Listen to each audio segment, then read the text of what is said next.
अथ पञ्चदशोऽध्यायः।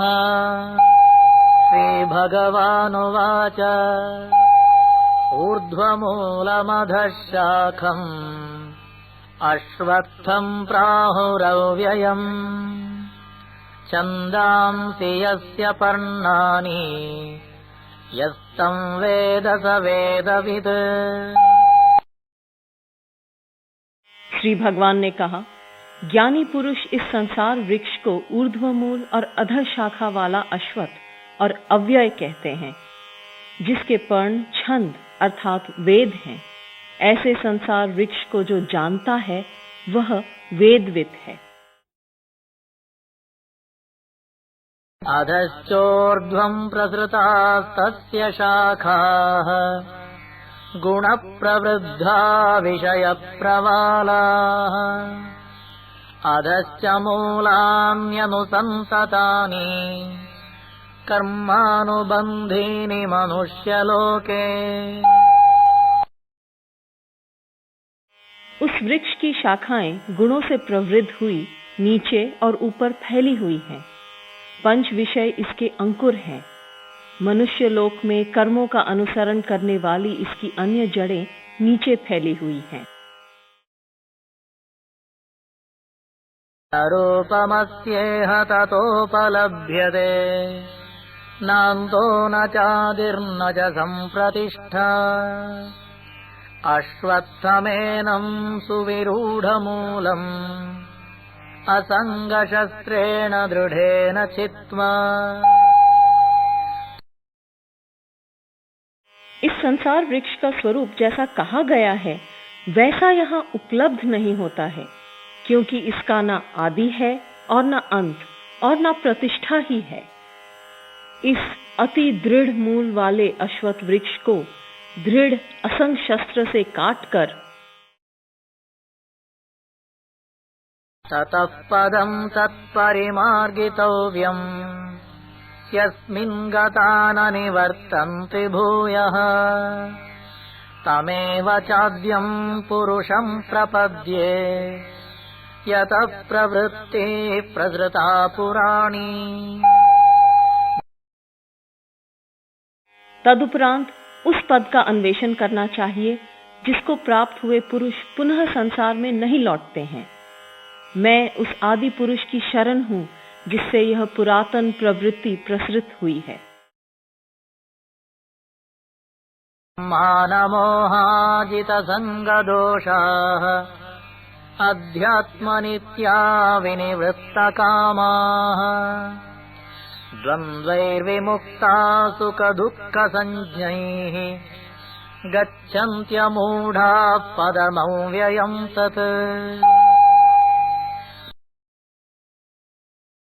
जिनका मान और मोह निवृत्त हो गया है, जिन्होंने संग दोष को जीत लिया है, जो अध्यात्म में स्थित हैं, जिनकी कामनाएं निवृत्त हो चुकी हैं और जो सुख दुख नामक द्वंद्वों से विमुक्त हो गए हैं, ऐसे सम्मोह रहित ज्ञानी जन उस अव्यय पद को प्राप्त होते हैं। न तद्भासयते सूर्यः न शशाङ्को न पावकः यद्गत्वा न निवर्तन्ते तद्धाम परमं मम। उसे न सूर्य प्रकाशित कर सकता है और न चंद्रमा और न अग्नि। जिसे प्राप्त कर मनुष्य पुनः संसार को नहीं लौटते हैं, वह मेरा परम धाम है। ममैवांशो जीवलोके जीवभूतः सनातनः मनः षष्ठानीन्द्रियाणि प्रकृतिस्थानि कर्षति। इस जीवलोक में मेरा ही एक सनातन अंश जीव बना है। वह प्रकृति में स्थित हुआ देह त्याग के समय पांचों इंद्रियों तथा मन को अपनी ओर खींच लेता है, अर्थात उन्हें एकत्रित कर लेता है। शरीरं यदवाप्नोति यच्चाप्युत्क्रामतीश्वरः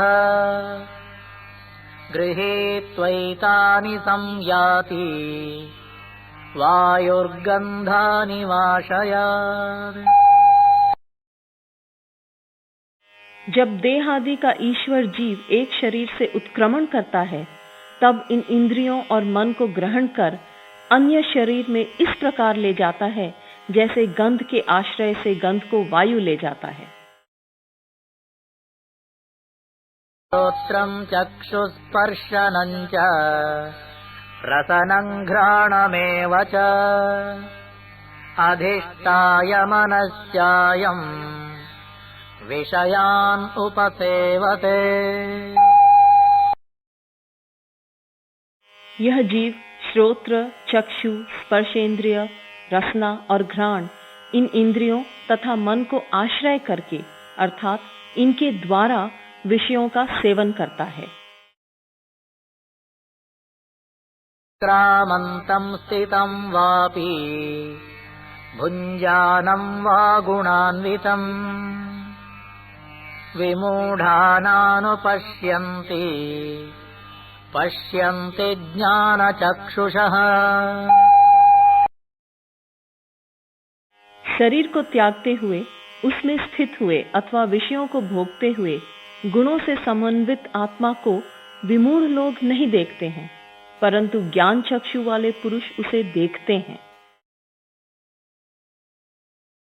यतन्तो योगिनश्चैनं पश्यन्त्यात्मन्यवस्थितम् यतन्तोऽप्यकृतात्मानः नैनं पश्यन्त्यचेतसः।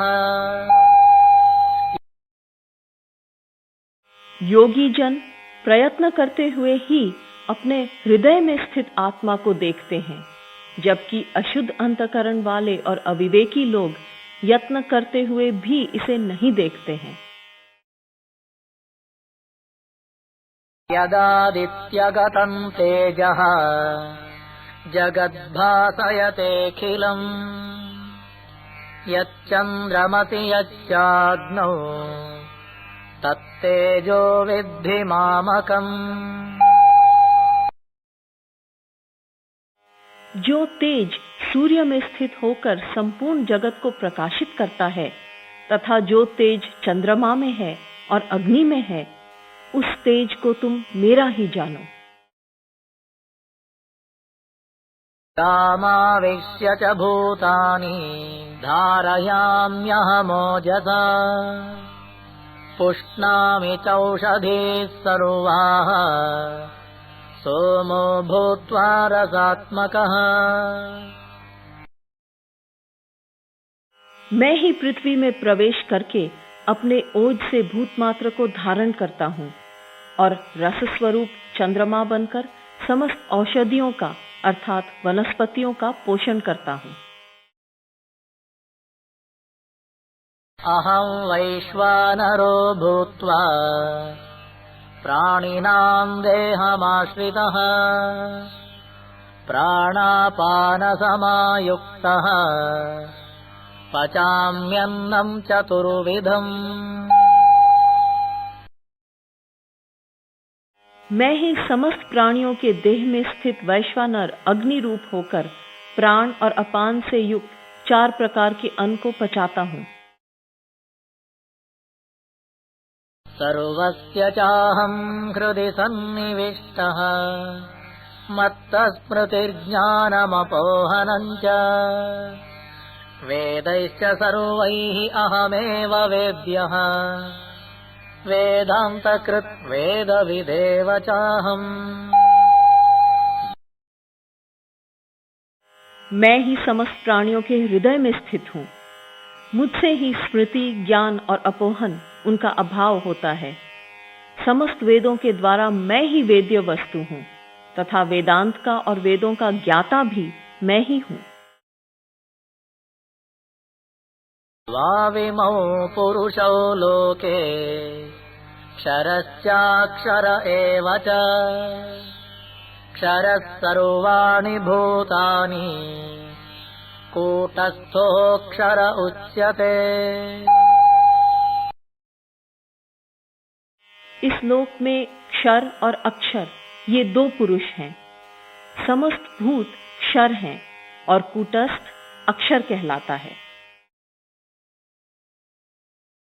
तमः पुरुषस्त्वन्यः परमात्मेत्युदाहृतः यो लोकत्रयमाविश्य बिभर्त्यव्यय ईश्वरः। परंतु उत्तम पुरुष अन्य ही है जो परमात्मा कहलाता है और जो तीनों लोकों में प्रवेश करके सबका धारण करने वाला अव्यय ईश्वर है। यस्माक्षरमतीतोऽहम् अक्षरादपि चोत्तमः अतोऽस्मि लोके वेदे च प्रथितः पुरुषोत्तमः। क्योंकि मैं क्षर से अतीत हूँ और अक्षर से भी उत्तम हूँ, इसीलिए लोक में और वेद में भी पुरुषोत्तम के नाम से प्रसिद्ध हूँ। मामेवमसम्मूढः जानाति पुरुषोत्तमम् स सर्वविद् भजति माम् सर्वभावेन भारत। हे भारत, इस प्रकार जो सम्मोह रहित पुरुष मुझ पुरुषोत्तम को जानता है, वह सर्वज्ञ होकर संपूर्ण भाव से अर्थात पूर्ण हृदय से मेरी भक्ति करता है। इति गुह्यतमं शास्त्रम् इदमुक्तं मया नघ एतद्बुद्ध्वा बुद्धिमान् स्यात् कृतकृत्यश्च भारत। हे निष्पाप भारत, इस प्रकार यह गुह्यतम शास्त्र मेरे द्वारा कहा गया। इसको जानकर मनुष्य बुद्धिमान और कृतकृत्य हो जाता है।